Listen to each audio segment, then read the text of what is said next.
À Galaz, règne un groupe de païens traditionnels, assez enracinés. Bah tiens, j'en profite pour... Parce que comment on fait une émission, c'est ça? Moi, j'ai pas de sujet ce soir. Je pensais faire la vie, réellement, là, une vie, de François Villon. Euh, et puis, j'ai découvert sur le net, sur une page, une personne, je peux la citer, Marion Nas, qui poste un extrait du journal de Jean-René Hudin. Et comme j'aime cet auteur, je fais une réponse par rapport à Nimier, qu'ils étaient proches.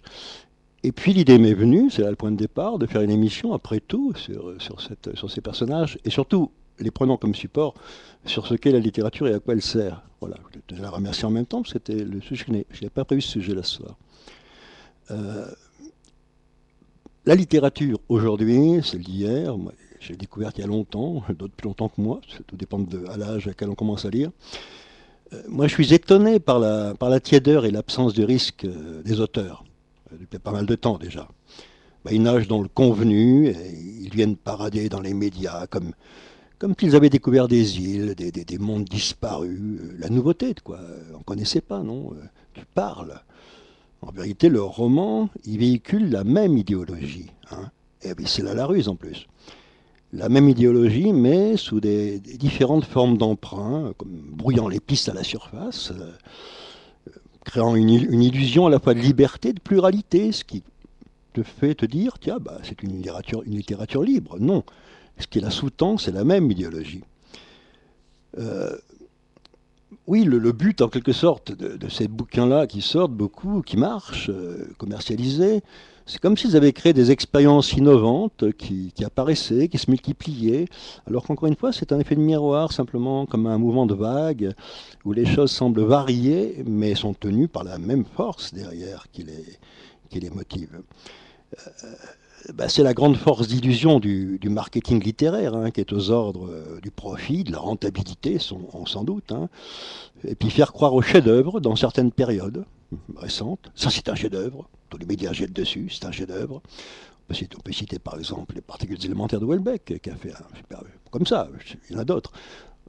Beaucoup sont jetés dessus, chef-d'œuvre, il y en a d'autres comme ça aujourd'hui, où on crie au chef-d'œuvre. Ça m'amuse parce que ça, c'est selon les baromètres commerciaux en quelque sorte.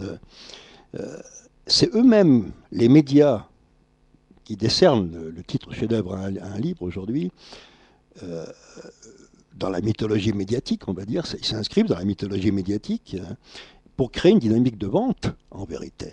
Il n'y a pas d'autre raison, c'est une dynamique de vente qui est voulue. Alors la littérature telle qu'on en parle est telle qu'elle se vend, hein, elle n'a plus rien à dire en vérité, mais elle a beaucoup à montrer. La société du spectacle dont on parle Guy Debord, c'est exactement ça. Elle est passée aux mains des illusionnistes de l'édition, des fabricants de coups, c'est comme ça que ça marche. C'est pour ça que j'ai décidé de parler de Roger Nimier, de Jean-René Huguenin. Blondin, j'aurais pu, mais ça aurait demandé encore un peu plus de temps d'antenne. Et puis de les mettre en parallèle avec James Dean, hein, c'est-à-dire le désenchantement et la fureur de vivre en même temps, dans un siècle lobotomisé où on nous force à avaler des couleuvres tous les jours. Il y avait cette rupture, cette manière de briser l'obstacle, d'accomplir une percée, et tant pis. C'est un peu Baudelaire. Allons voir, je ne sais plus quel est le vers de Baudelaire, dans du gouffre, s'il y a du nouveau, quelque part. Peu importe si personne ne sait rien, il ne peut rien dire, la parole est muette à ce moment-là. Alors à quoi sert d'écrire, hein? Bah, le roman, il n'était pas une fin en soi, hein, répondant à des impératifs commerciaux quand tu écris un roman, hein. Les mecs dont je parle, ils pratiquaient le court terme, hein, qui est l'urgence de vivre. Le court terme, c'est l'urgence de vivre.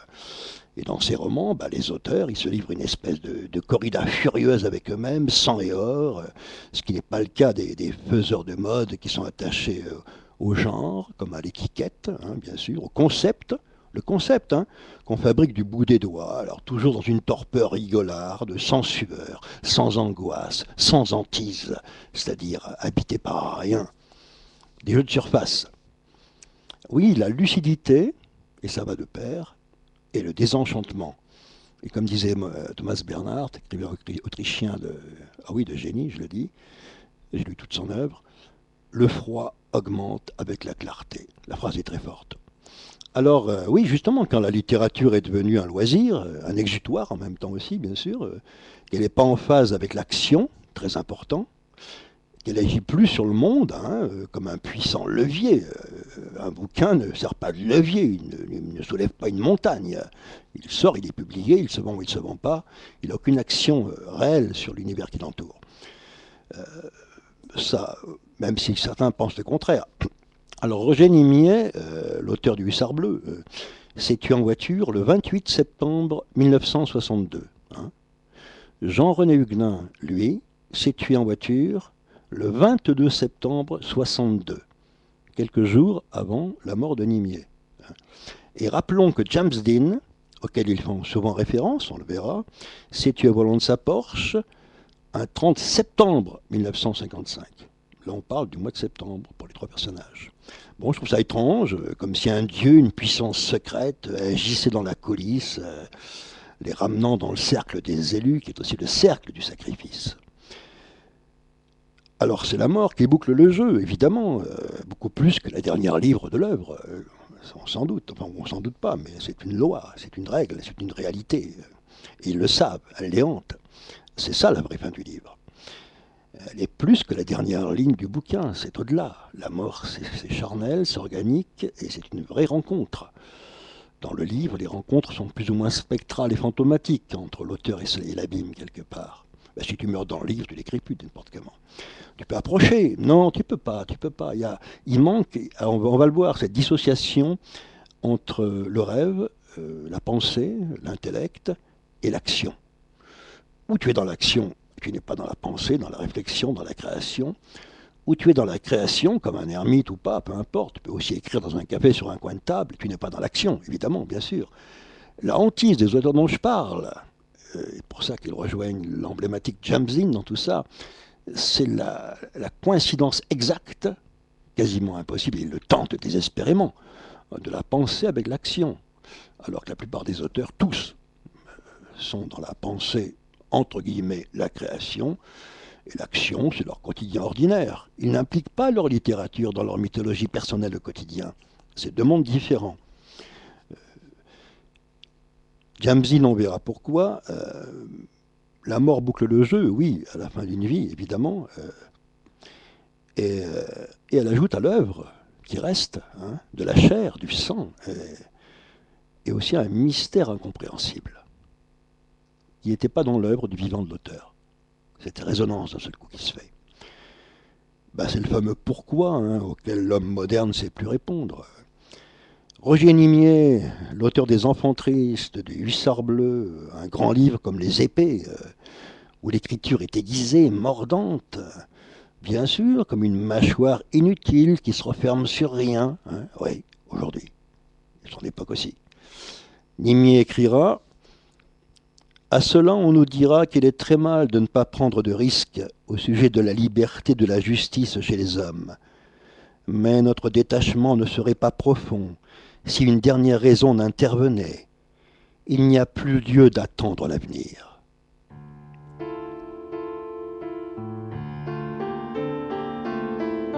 J'écris avec mon corps, avec mon cœur,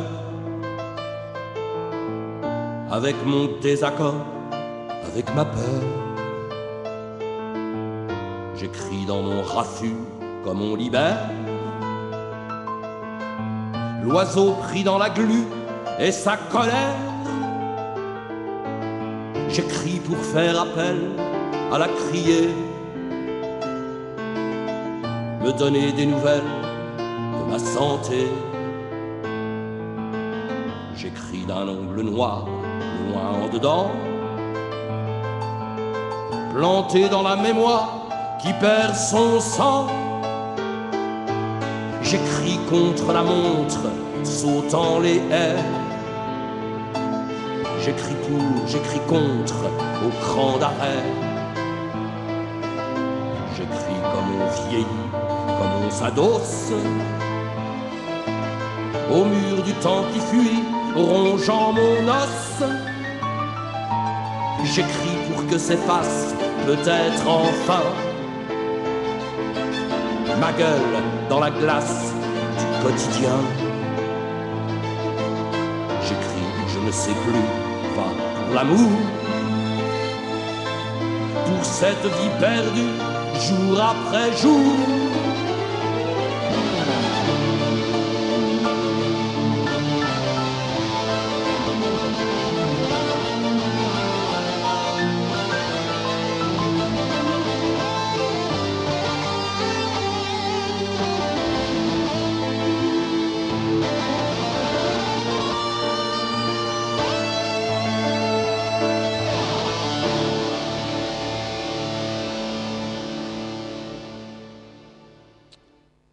continuons cette approche de ce qu'est la littérature, ou plutôt de ce qu'elle n'est plus, au coude à coude avec Nimier. Et puis Jean-René Huguenin, l'auteur de La Côte sauvage, mort jeune, volant de son bolide, en phase avec James Dean, et on verra pourquoi. Ce qui me rappelle la phrase de Drieux dans Le Feu follet, dont Louis Malle a tiré un film superbe avec Maurice René, il faut voir ce film. Une phrase qui est comme une tentative de désencerclement. Comment faire pour que l'écriture devienne indissociable de l'action, dans un siècle qui justement a séparé la pensée de l'action? Aucune piste possible, il n'y a aucun horizon où le quotidien de l'homme pourrait surgir en pleine mythologie, comme dans les romans de la Table Ronde, par exemple, les sagas, cette ancienne littérature où l'homme faisait corps avec son destin. Ce n'est plus le cas aujourd'hui. L'épée est brisée, on va dire. Drieux écrivait, comme un noyé qui essaie de reprendre son souffle, « La vie, elle ne va pas assez vite en moi, alors je l'accélère. » Alors écrire n'empêche pas, pour Roger Nimier, la critique de son siècle, il faut lire ce qu'il écrit. Quand on dit le peuple, aujourd'hui, on fait de la littérature, et même une des plus basses, de la littérature électorale, politique, parlementaire.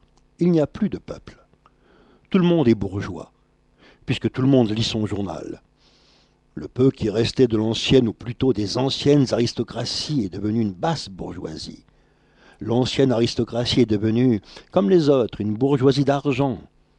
L'ancienne bourgeoisie est devenue une basse bourgeoisie, une bourgeoisie d'argent. Quant aux ouvriers, ils n'ont plus qu'une idée, c'est de devenir des bourgeois. C'est même ce qu'ils nomment devenir socialiste, c'est Nimier.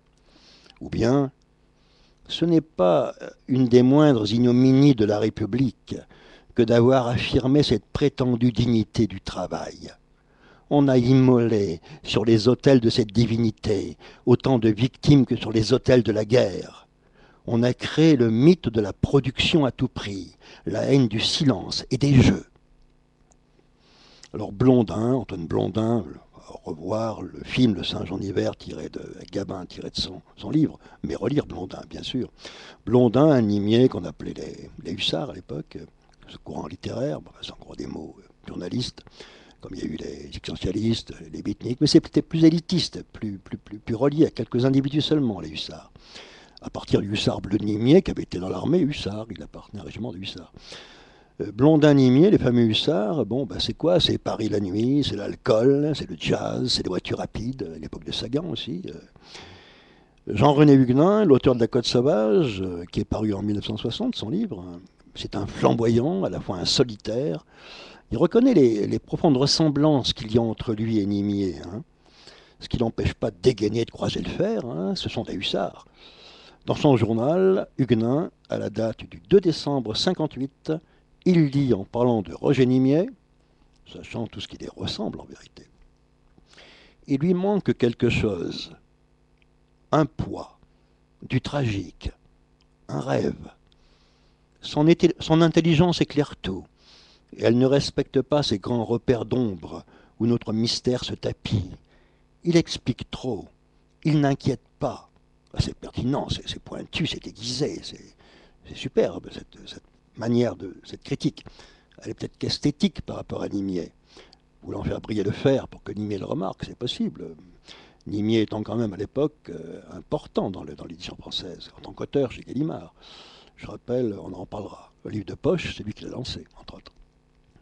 Alors la critique est aiguisée, ok, Huguenin il se place, lui, sous les figures tutélaires, au-dessus de lui, bien sûr, de Rimbaud, évidemment, et aussi de Valéry, de Bernanos, l'aspect chrétien un peu particulier de Bernanos. Alors curieusement, les deux faux ennemis vont se tuer en voiture à 6 jours d'intervalle. Le besoin de fou, on l'a dit, de lier la pensée à l'action de façon inextricable, et n'être pas seulement des phraseurs, des écrivains, comme une machine qui tourne à vide. C'est l'époque où Roger Nimier collabore à l'écriture d'un film qui est devenu mythique, tourné par Louis Malle avec Maurice René, les mêmes qu'on retrouvera dans Le Feu follet, le film tiré du roman de Drieux. Il nous reste c'est Ascenseur pour l'échafaud, auquel a collaboré Roger Nimier. Il nous reste la BO du film, qui est inoubliable, celle de Miles Davis, qui emblématise tout le film, symbole justement de cette génération bruyante, rebelle à son siècle, qui hantait à l'époque les cafés de Saint-Germain-des-Prés.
Sommeillant, je vois la nuit des crimes lourds où l'on saigne. Pauvre de moi, l'outre est pleine à craquer. Au matin, comme il est acre, le coup du vin maudit va. Dépense tout mon crédit, car j'aurai soif aujourd'hui et rien ne va, plus rien ne va pour vivre comme un homme, comme un homme, comme un homme droit. Plus rien ne va pour vivre comme un homme doit. Dans tous les cabarets sans fond où je m'enterre chaque nuit, je suis l'empereur des bouffons, le frère de n'importe qui. Je vais vomir mon repentir au pied de tabernacle. Mais comment briller dans la fumée et l'encens des diacres? Rien ne va plus, rien ne va pour vivre comme un homme, comme un homme, comme un homme droit. Plus rien ne va pour vivre comme un homme doit. Et comme un vieux loup dans les bois, en fuyant le pire, je suis resté tout seul avec moi, près de les montagnes où l'on respire. C'est là que je voulais trouver un air nouveau, plus haut, mais qui reconnaît de loin un vrai sapin d'un faux sapin. Rien ne va, plus rien ne va pour vivre comme un homme, comme un homme, comme un homme, comme un homme droit. Plus rien ne va pour vivre comme un homme doit. Loin de tout manège, je suis ma vie en laissant ma trace dans la neige. Pour qu'il me retrouve, l'ami qui me suit, loin de tout cortège. Ah, venez, levez-vous, venez par ici, devant et derrière. Nous n'avons que faux amis, faux amours, faux frères. Vois-tu les sorcières ici ou là, dans la forêt qui bouge? Vois-tu le bourreau tout là-bas, avec son habit rouge? Plus rien ne va ici, déjà sur mon chemin de terre. Mais j'ai bien peur que l'au-delà ressemble à un enfer. Rien ne va plus, rien ne va pour vivre comme un homme, comme un homme, comme un homme, comme un homme droit. Plus rien ne va pour vivre comme un homme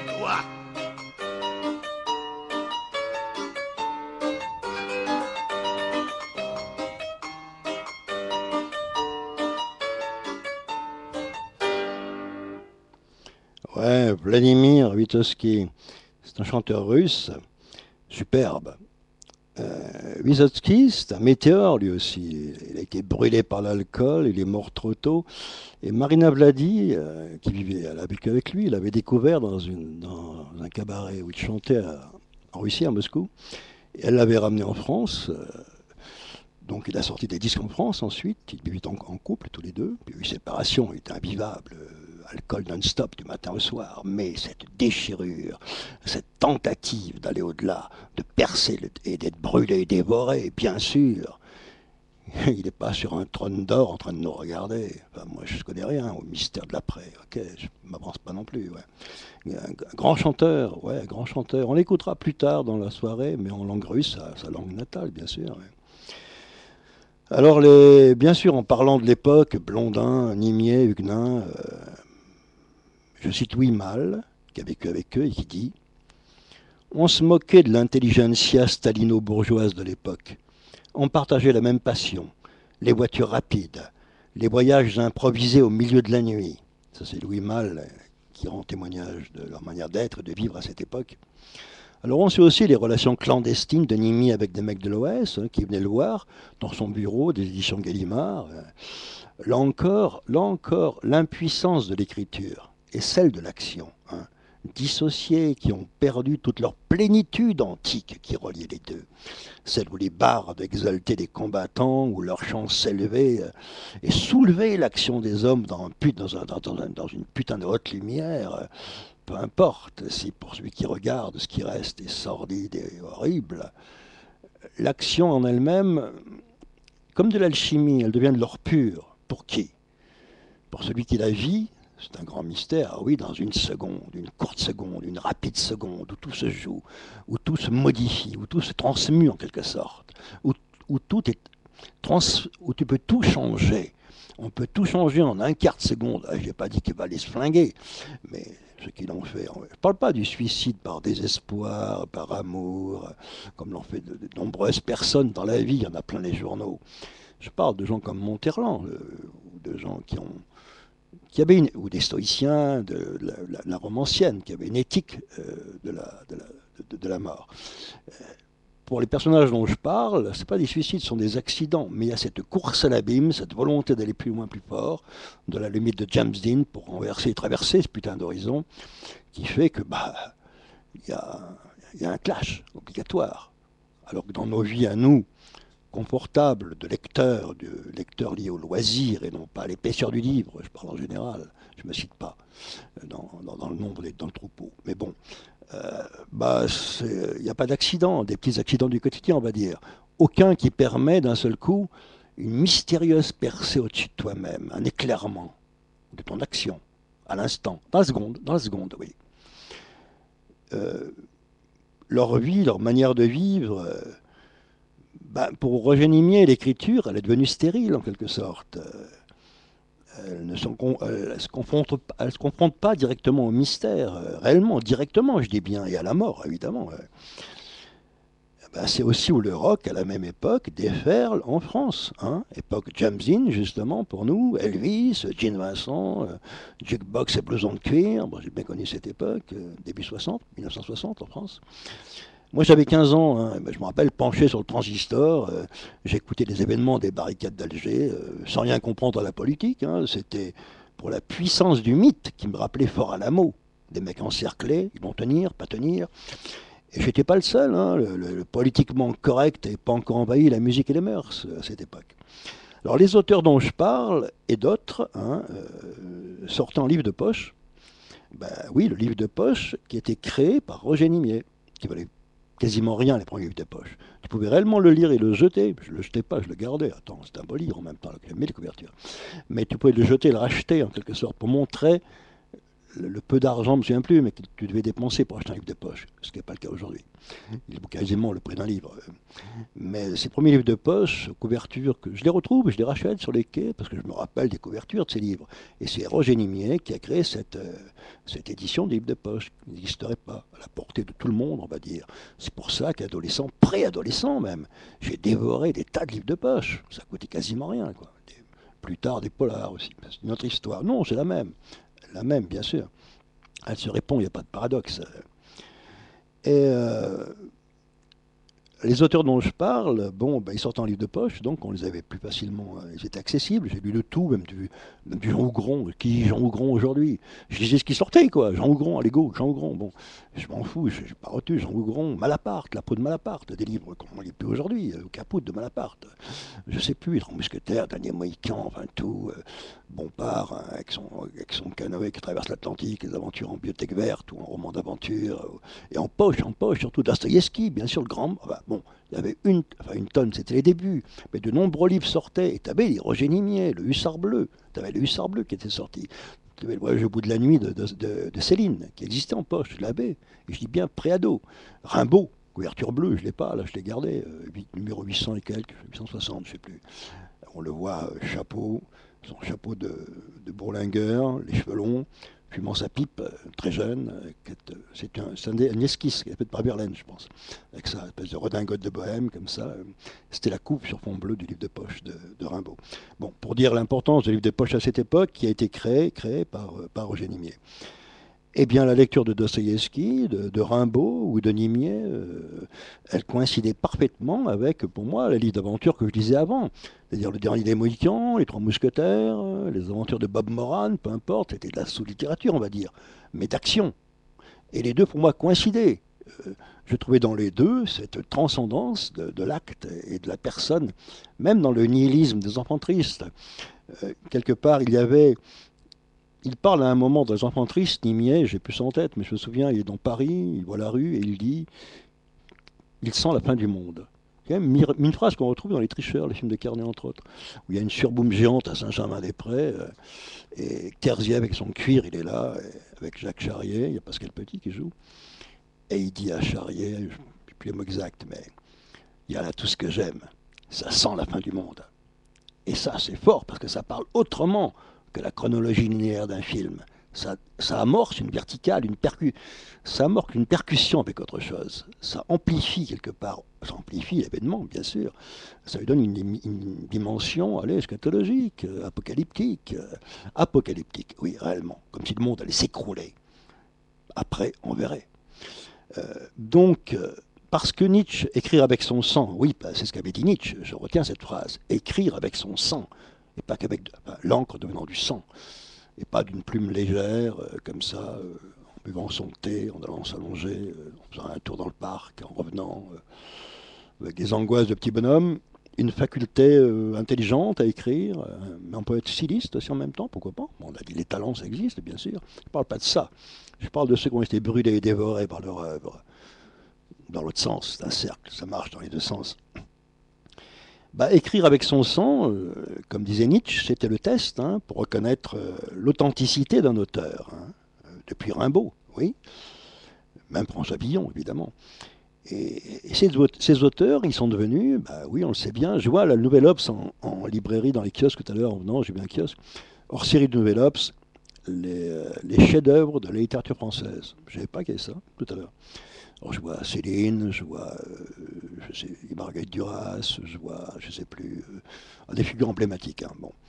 Mais c'est justement contre. Alors là, je me dis, là, c'est là qu'est la ruse. Je ne t'aime même pas l'acheter ce canard, ce torchon, tu vois. Je vois d'avance comment sont traités les sujets. Avec intelligence, sans doute, souvent, pas toujours, mais avec une intention. Et cette intention, elle existe, une intention d'être donc extérieure, évidemment. Elle n'existe pas dans les textes des personnes dont je parle. Leur intention, elle est dans leur manière de vivre, d'écrire et d'être. Quant aux critiques, après, où ils sont de vrais critiques, ils comprennent ce qu'est l'autre. Où ils inventent, accaparent, récupèrent, détournent, révisent. Il y a du révisionnisme. Tous les bouquins aujourd'hui, on peut dire ça comme ça. C'est ainsi qu'on les enseigne à l'école. Alors parce que ces auteurs dont je parle, Nimier, Blondin, un peu moins Huguenin, mais oui, sont devenus des auteurs médiatiques, faut le dire. Et ça, c'est la ruse, des culs de plomb qui gèrent le grand marché du livre. On vend des livres, on écrit des biographies sur ceux qui sont morts, on risque rien. Ils ne vont pas sortir de leur tombe pour filer un coup de pied dans la fourmilière, c'est impensable. Oui, on peut parler d'une manipulation qui tend à niveler le contenu du livre, je dis bien le contenu du livre, à le désamorcer. Comme on neutralise une arme en retirant les balles d'un chargeur, par exemple, même principe. Puis tu rends l'arme après, bien sûr, il n'y a rien dans le chargeur. Alors à quoi sert d'écrire? Bon, on l'a vu, dans ce siècle lobotomisé, l'écrivain, il n'a plus le pouvoir d'agir. Hein. Le système, il avale tout, comme Moloch. Hein. Il pratique la désinformation à chaque seconde, chaque seconde. C'est incroyable. Ou bien on utilise l'étouffoir. Pareil, ça revient au même, on ne parlera pas du livre, c'est notre méthode aussi, ça aussi. Ou bien on détourne, on récupère, comme Nouvel Obs, j'imagine, je vois bien comment sont traités les auteurs. J'imagine, je ne me tiens même pas à l'acheter, je vois d'avance ce qu'on fait avec l'histoire et la littérature aujourd'hui.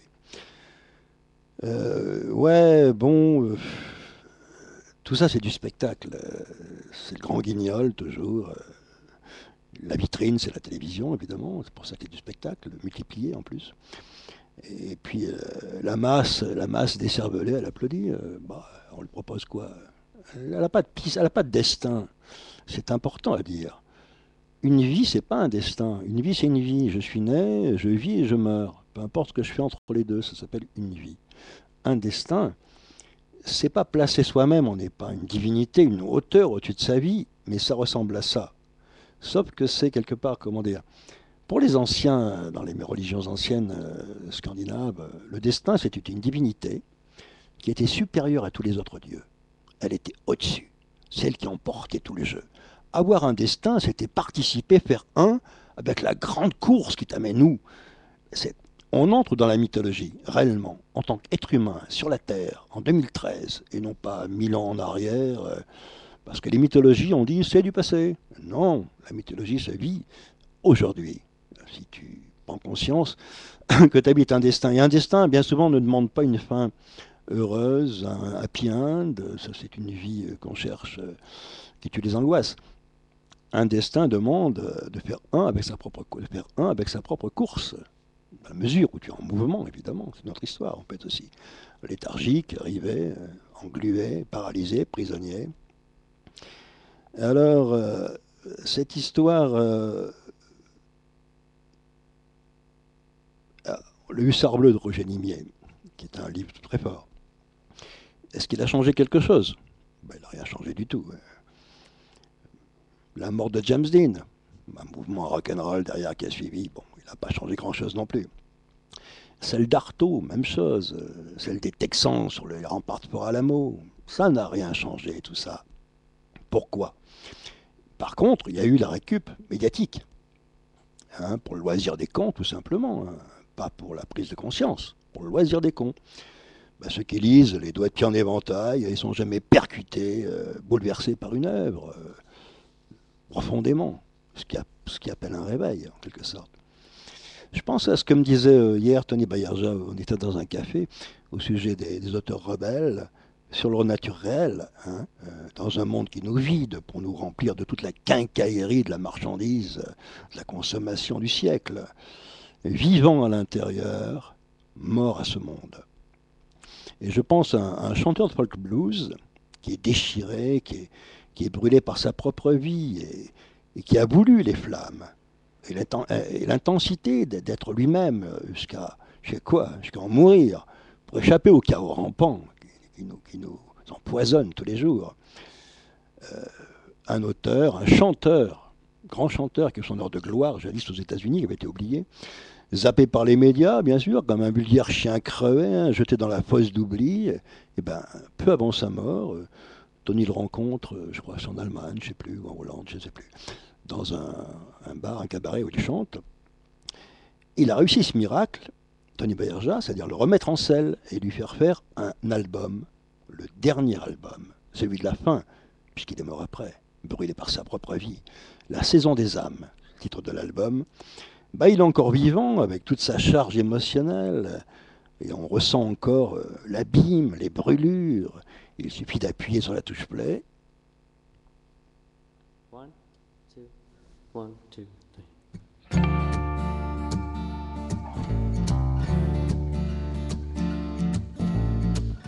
Come and sit down. I want to drink your blood today. When you hear these words, you say, that's not me.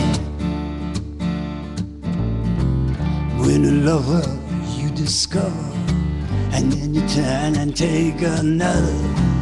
When you hear these words, you say, that's not me. Where's the man who said he'd save us? Off to catch some fishes in the sea. Where's the man who said he'd come back? Dead and gone in some mystic dream.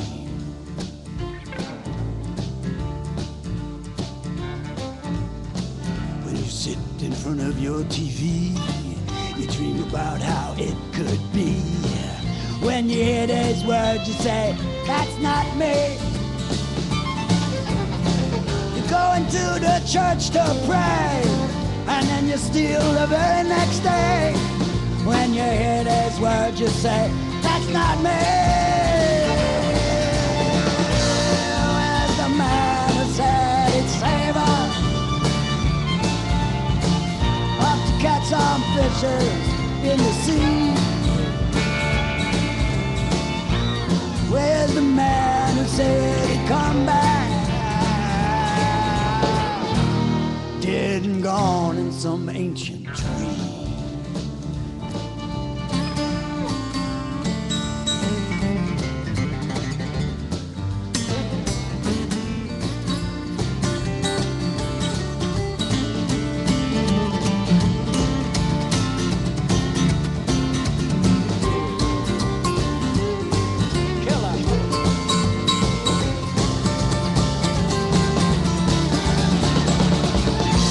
Where's the man who said he'd save us? Up to catch some fishes in the sea. Yeah, yeah, yeah, yeah, yeah, yeah. Where's the man who said he'd come back? He ain't coming here no more.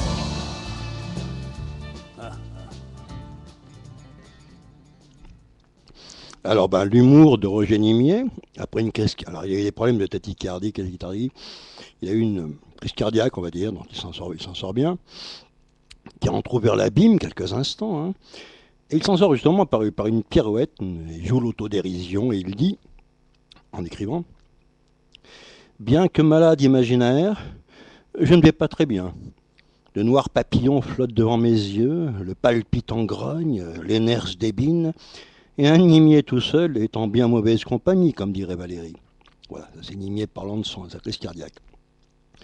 Et cette description de lui par Geneviève Dorman dans les années 50, il avait 34 ans et marchait à grands pas en balançant au bout de son poing, une sorte de sac d'état-major en peau de vache qui contenait plusieurs livres, un pyjama fin, des sels de bain au pain et un couteau à cran d'arrêt. De quoi survivre n'importe où. Citation de Geneviève Dorman parlant de Nimier. Alors il reste les livres, mais c'est bien maigre comme bagage, hein. Pas de quoi dynamiter un pont ou déplacer une montagne, ça n'agit pas. Les rebelles du texte, les francs-tireurs, les émeutiers de l'écriture, les pèlerins du verbe, tout cela, ils ne vont pas rejouer Hernani, La Commune ou Fort Alamo, hein. D'ailleurs, ils n'ont pas accès de leur vivant, j'entends, je parle de ces personnages-là, dans leur démesure, aux caméras de télévision.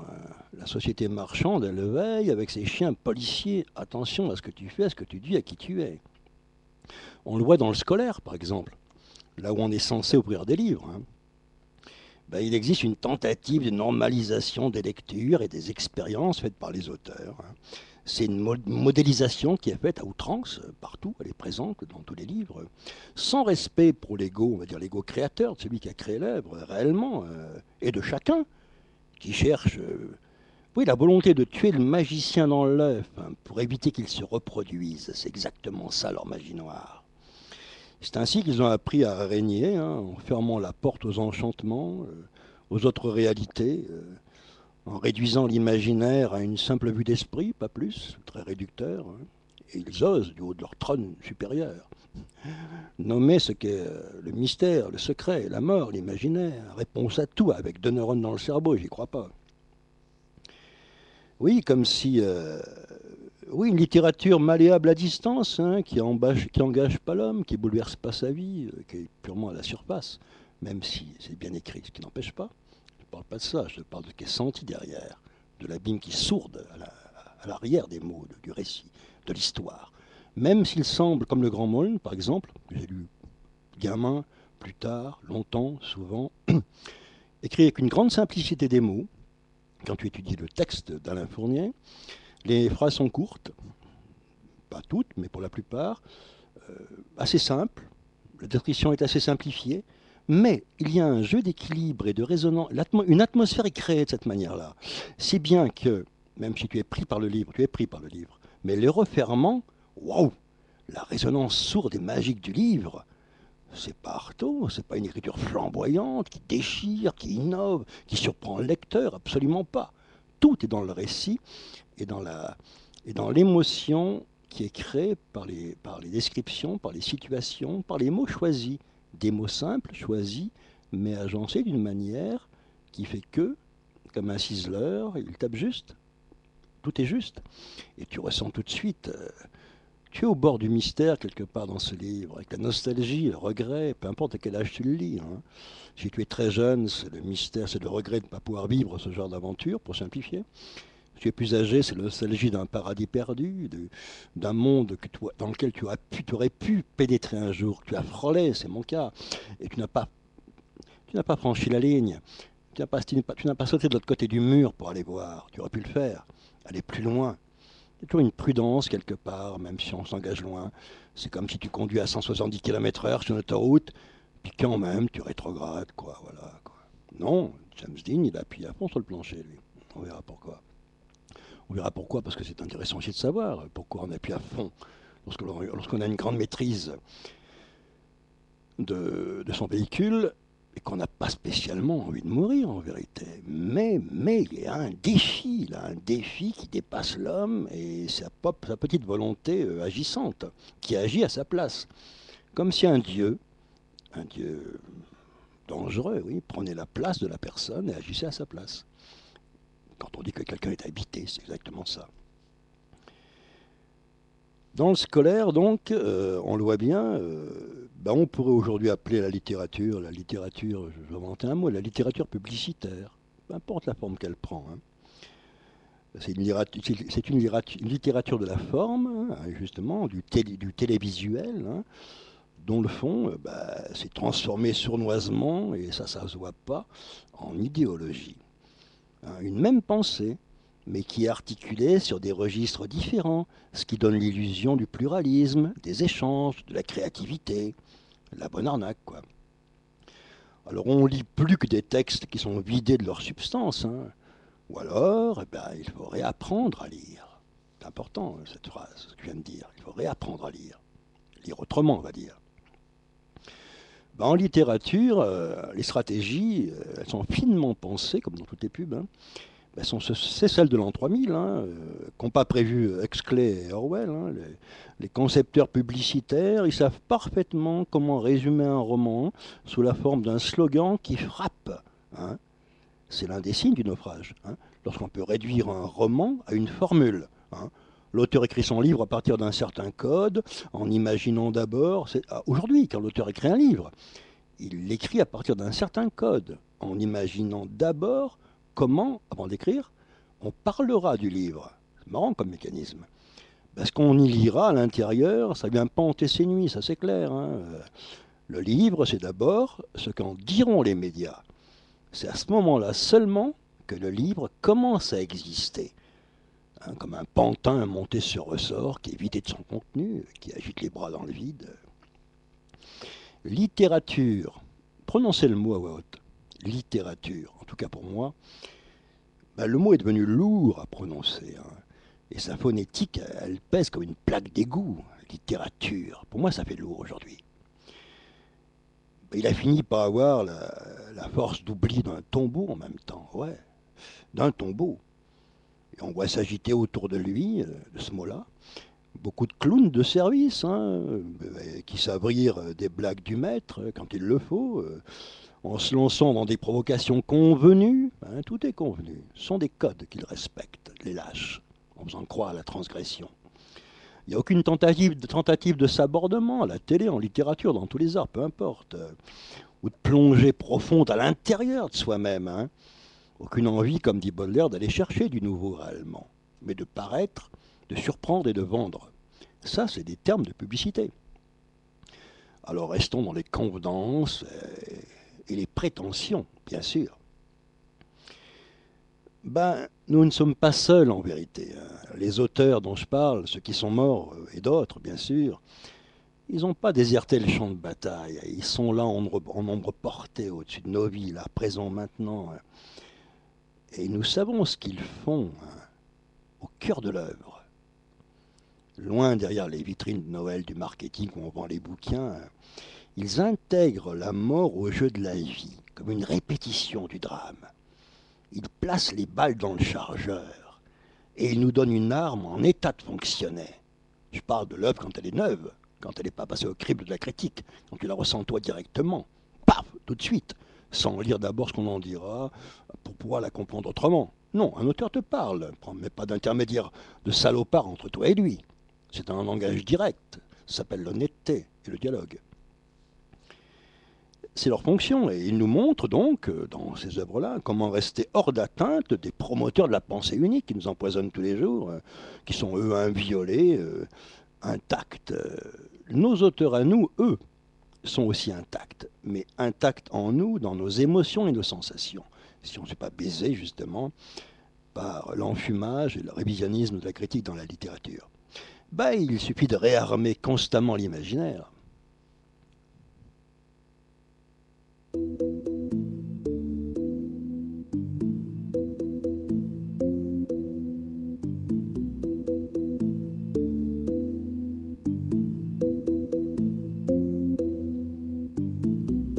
Les temps sont lourds, les ciels plombés, les rêves dématés, cale sèche et radoux.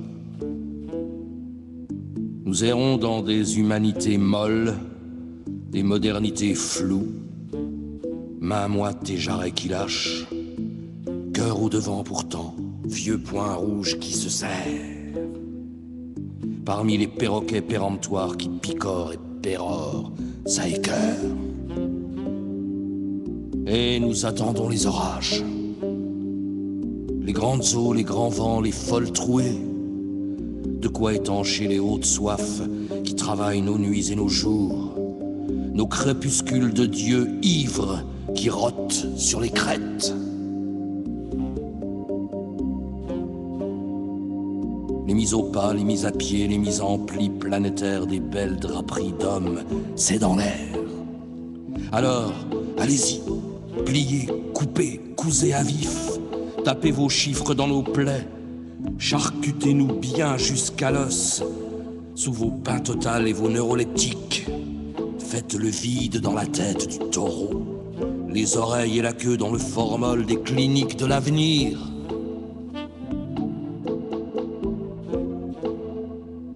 Quant à nous, nous attendons les orages, les coups de foudre dans les nerfs, les éblouissements révélateurs, les jaculantes verberies qui bouent dans les marmites clandestines, les sans-voix, les sans-grattes. Salut du fond de nos gamelles pleines d'étoiles aux pirates de la flamboyance, aux retors et aux réfractaires. Comptez sur les doigts du Django s'étend quand sa perce bleue sous les tempos. Pendant que les fouettards, les lustucrus, les petits glabres, les grands velus poussent du groin et font de l'ordre dans le beau désordre des mondes.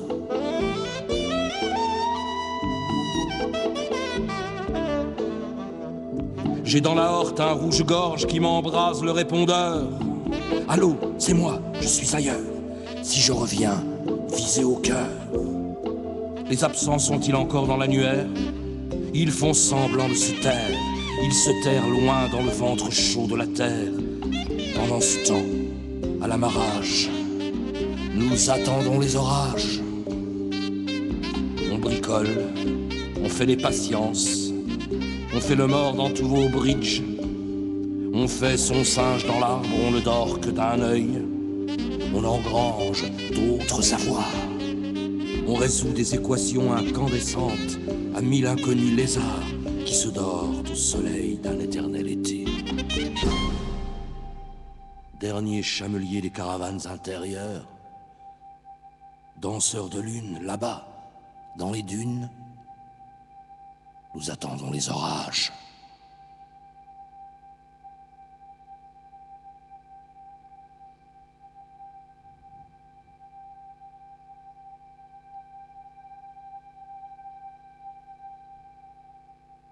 Ouais, les lointains indicibles, impossibles à atteindre, en résonance sourde, que tu ne perds pas de vue, et que tu ne cesses pas d'entendre quelque part.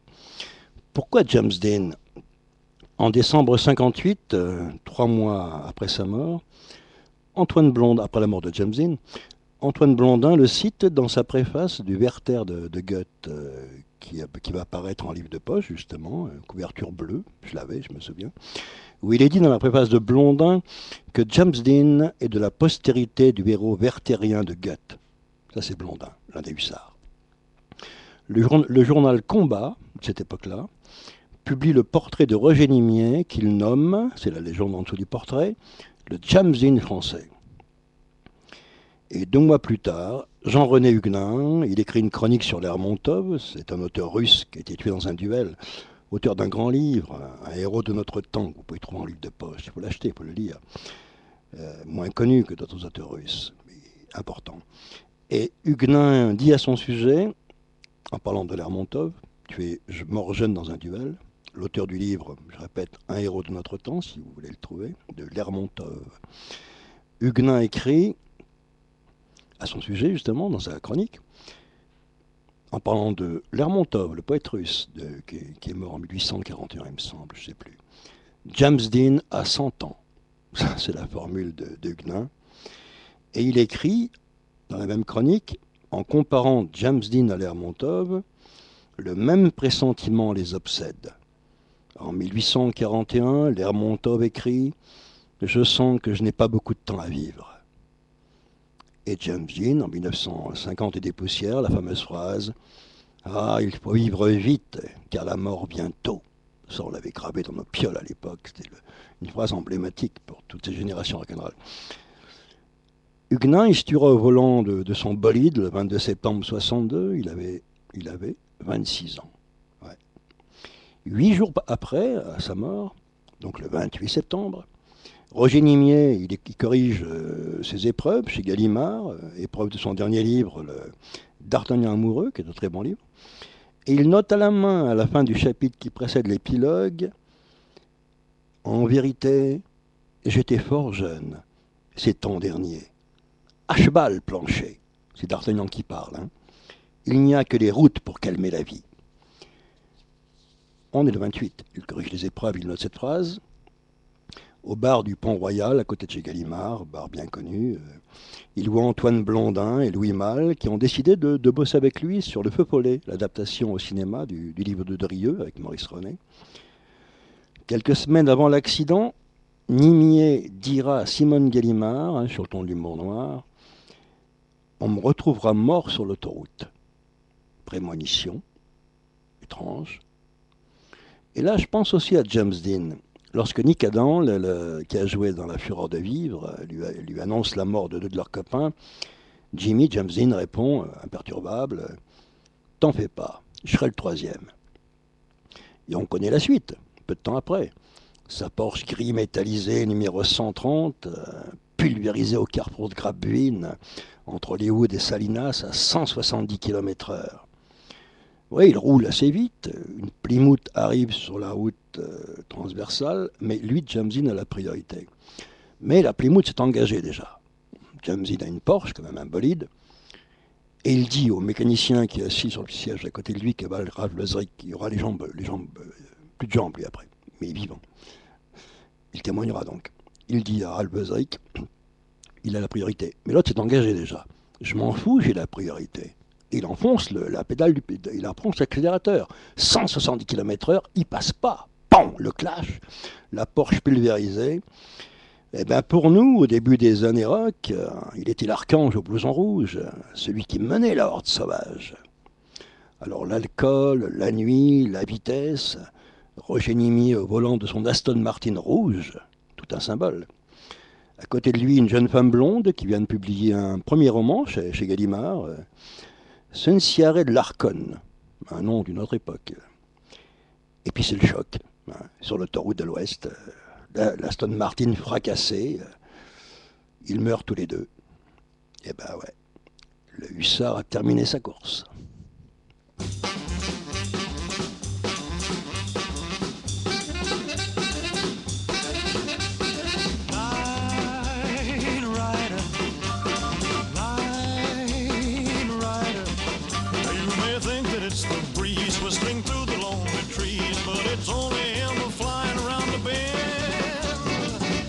As the day comes to an end, night rider, he came riding into town as the sun was going down. Saw my baby and he smiled her heart away. Now what will I do today? Caution my baby to stay at home, not to leave mama's side. She laughed when I told her, take care, or you sharing his midnight ride. Night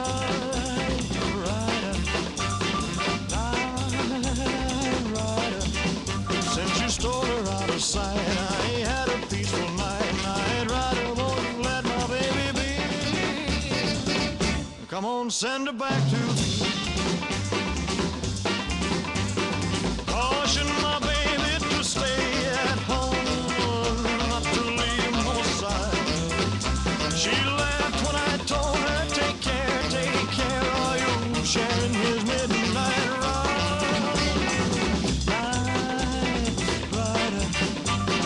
Night rider, since you stole her out of sight, I ain't had a peaceful night. Night rider, won't you let my baby be? Come on, send her back to me.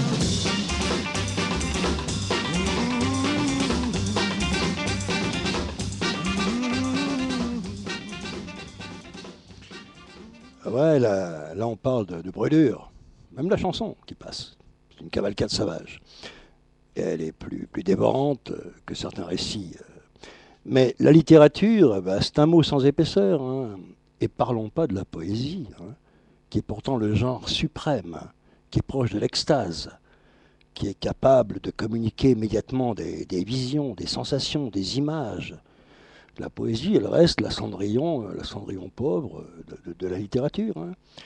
Elle couche toujours dans le ruisseau avec Rimbaud et Lautréamont, hein, tu la trouveras, c'est là qu'elle est. Hein.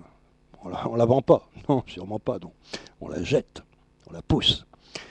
Mais elle est faite de fulgurance. Hein.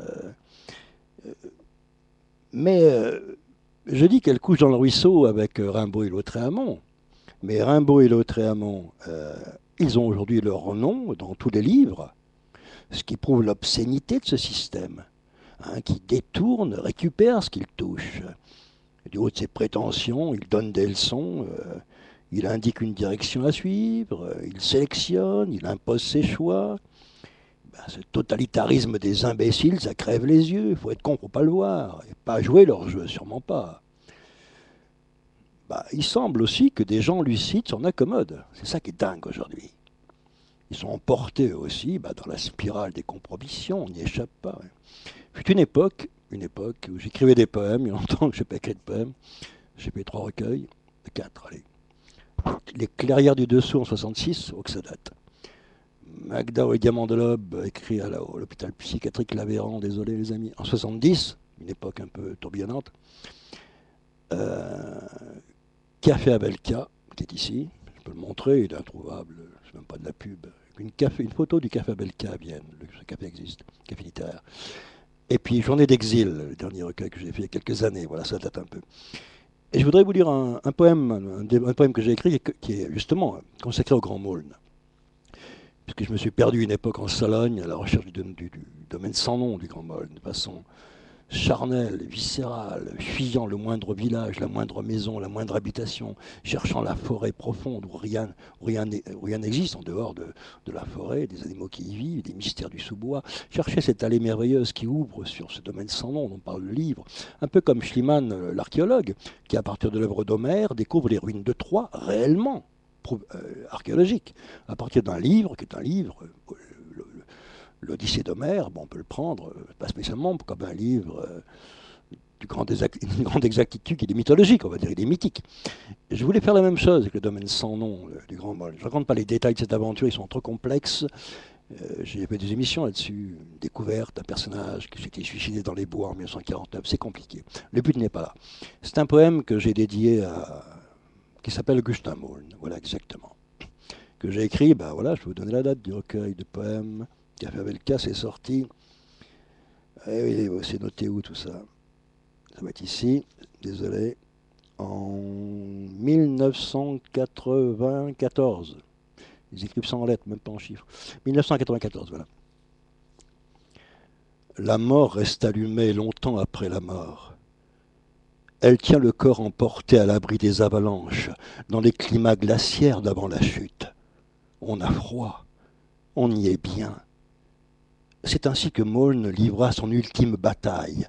À sa droite, l'eau des fossés coulait sous la glace. Il aperçut de nouveau la lumière.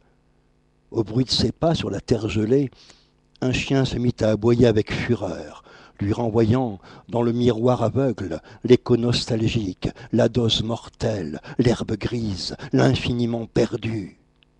Il les voit au premier détour.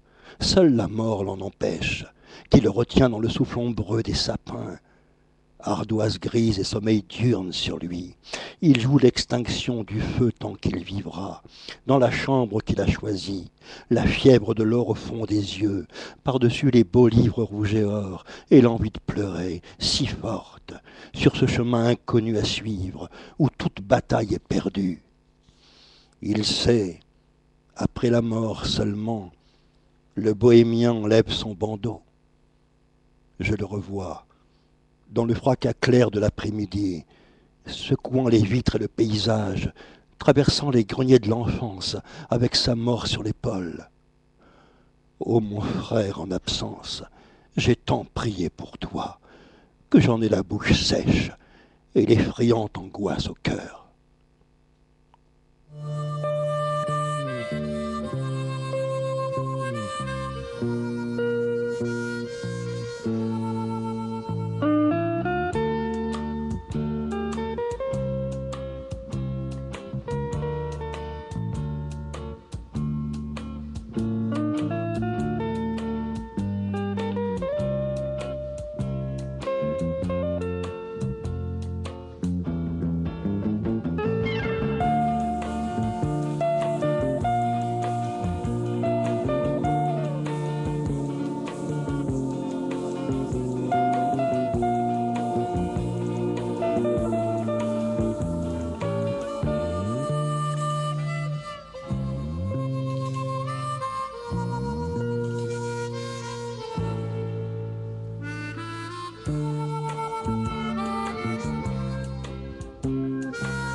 Ouais, c'est un très beau film, ça.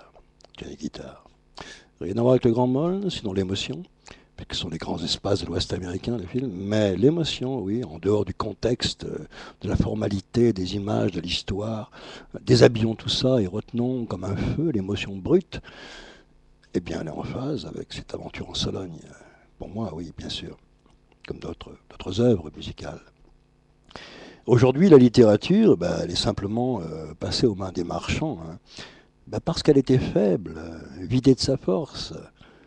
Chose impensable, par exemple, à l'époque des romans arthuriens, hein, lorsque la quête écrite, légendaire, hein, coïncidait avec l'action personnelle, hein, au même moment, quand l'un était le reflet de l'autre, immédiat.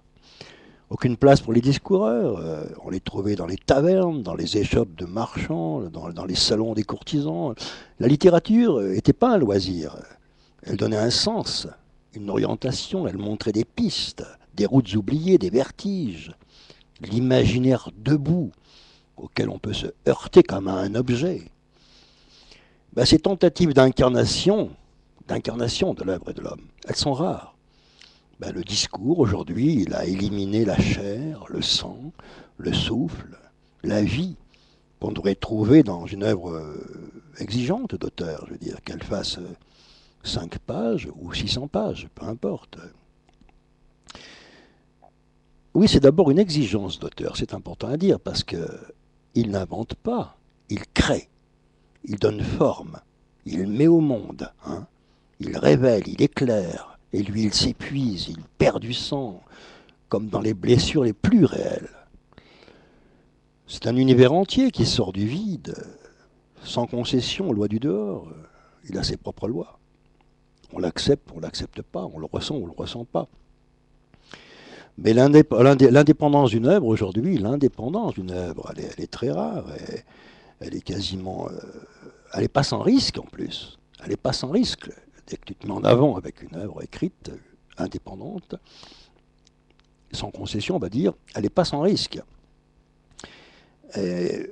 Parce que le premier, déjà, c'est le silence des médias, s'ils le veulent, évidemment.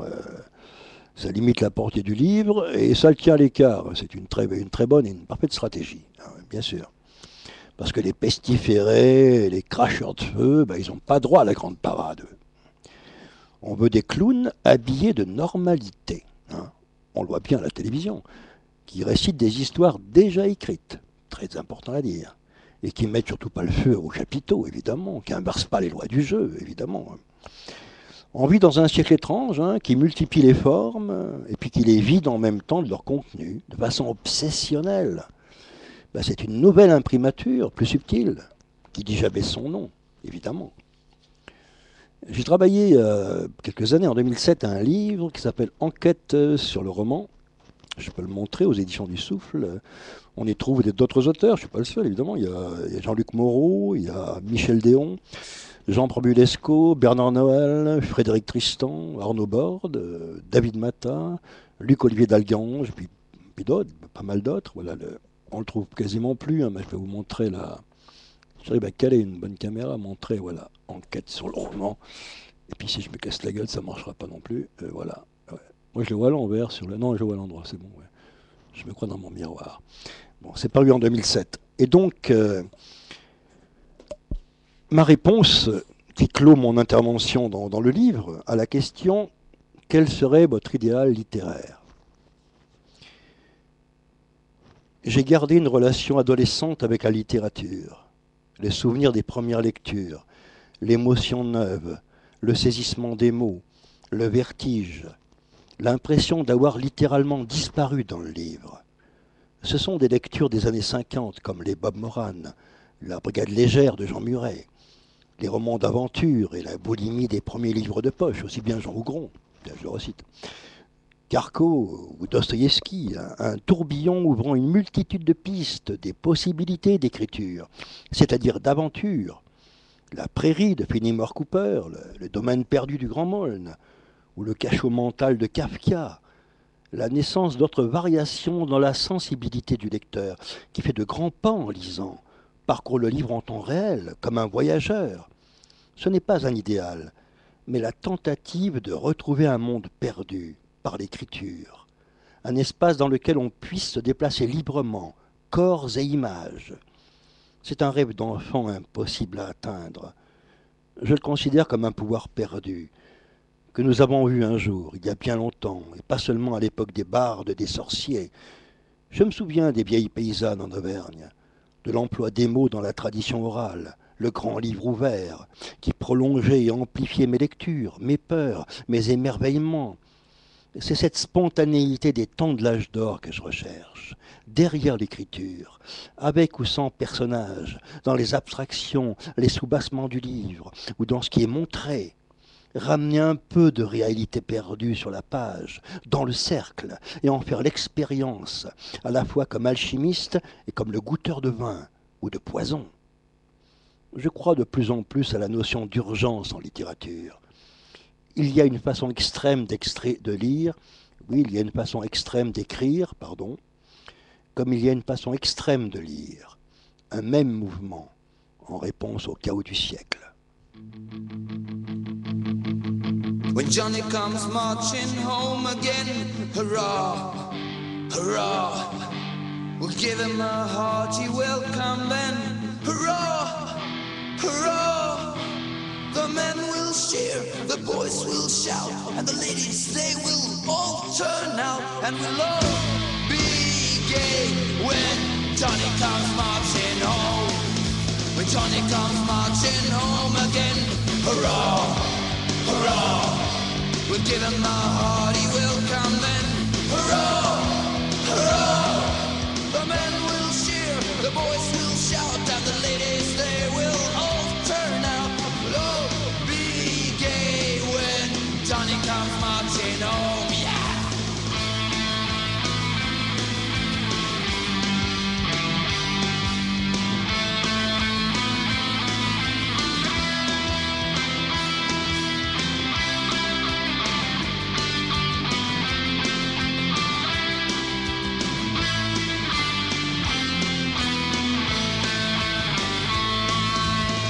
Church bell will peal with joy, hurrah, hurrah, to welcome home our darling boy, hurrah, hurrah.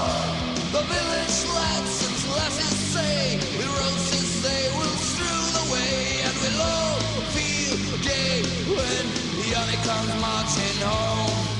Get ready for the jubilee, hurrah, hurrah. We'll give the hero 3 times 3, hurrah, hurrah. Laurel breath is ready now to blaze upon his loyal brow. We'll all feel gay when Johnny comes marching home, yeah.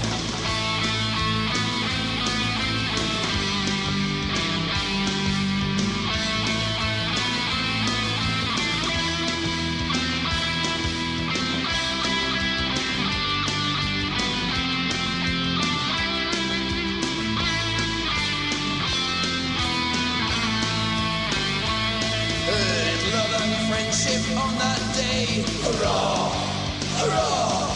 The choicest treasures then display, hurrah, hurrah. And let each one perform some part to fill with joy the warrior's heart. And we'll all feel gay when Johnny comes marching home. Je voudrais, avant que tu mettes le j'écris de Vasca, lire un autre poème de mon recueil que j'ai quasiment jamais amené ici, sur la province. Perception, sensation de la province, de manière un peu spectrale. Bon, les mots disent ce qu'ils disent. La province est une tragédie calme et dévastée. L'enclos sans remède, abandonné, brisé. L'absence de fumée dans les hameaux. On y cherche encore les logis d'enfance bouleversés, le sang du monde, l'obscure sagesse, le vent sauvage célébrant les offices de nuit. J'ai rêvé la province, loin derrière le dernier vieux mur du monde, le moment soleil couché où l'aube se réveille avec les bêtes. Sur le papier enluminé, le pur apparaît dans le chant des sources, la souffrance aussi, avec le retour de l'offrande inachevée.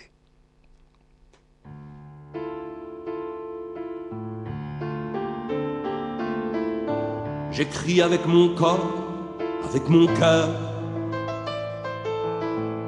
avec mon désaccord, avec ma peur. J'écris dans mon raffut comme on libère l'oiseau pris dans la glu et sa colère. J'écris pour faire appel à la criée, me donner des nouvelles de ma santé. J'écris d'un ongle noir, loin en dedans, planté dans la mémoire qui perd son sang. J'écris contre la montre, sautant les haies. J'écris pour, j'écris contre, au cran d'arrêt. J'écris comme on vieillit, comme on s'adosse au mur du temps qui fuit, rongeant mon os. J'écris pour que s'efface peut-être enfin ma gueule dans la glace du quotidien.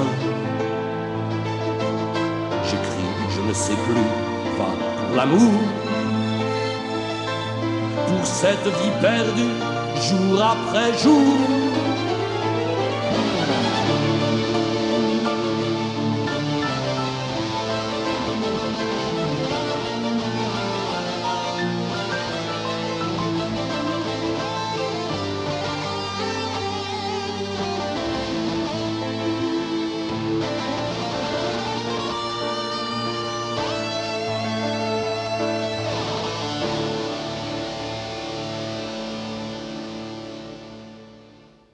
Et ces dernières lignes d'un maître qui est Baudelaire, le voyage, c'est-à-dire le déplacement, le mouvement, la recherche d'une action à travers, et non plus le...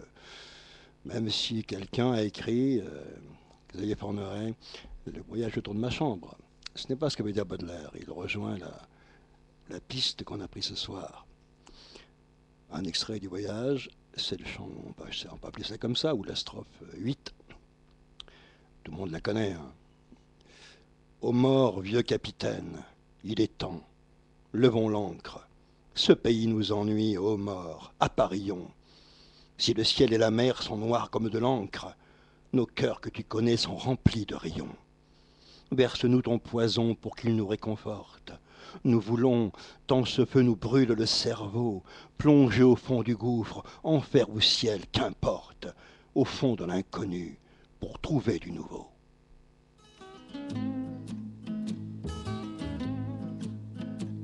Кто-то высмотрел плод, что не спел, не спел. Потрусили за ствол, он упал, упал. Вот вам песня о том, кто не спел, не спел. И что голос имел, не узнал, не узнал. Может, были с судьбой не лады, не лады. И со случаем плохи дела, дела. А тугая струна на лады, с незаметным изъяном легла. Он начал робко с ноты до, но не допел ее не до, не дозвучал его аккорд, аккорд, и никого не вдохновил. Собака лаяла, а кот мышей ловил. Смешно, не правда ли смешно, смешно? А он шутил, не дошутил, не дораспробовал вино и даже не допригубил. Он пока лишь затеивал спор, спор, неуверенно и не спеша, не спеша, словно капельки пота и спор, и спор. Из-под кожи сочилась душа, душа. Только начал дуэль на ковре, на ковре. Еле-еле едва приступил, приступил. Лишь чуть-чуть осмотрелся в игре, в игре. И судья еще счет не открыл. Он знать хотел все от и до, но не добрался он не не до догадки, не до дна, не докопался до глубин. И ту, которая одна, недолюбил, недолюбил, недолюбил, недолюбил. Смешно, не правда ли? Смешно, смешно. А он спешил, не доспешил.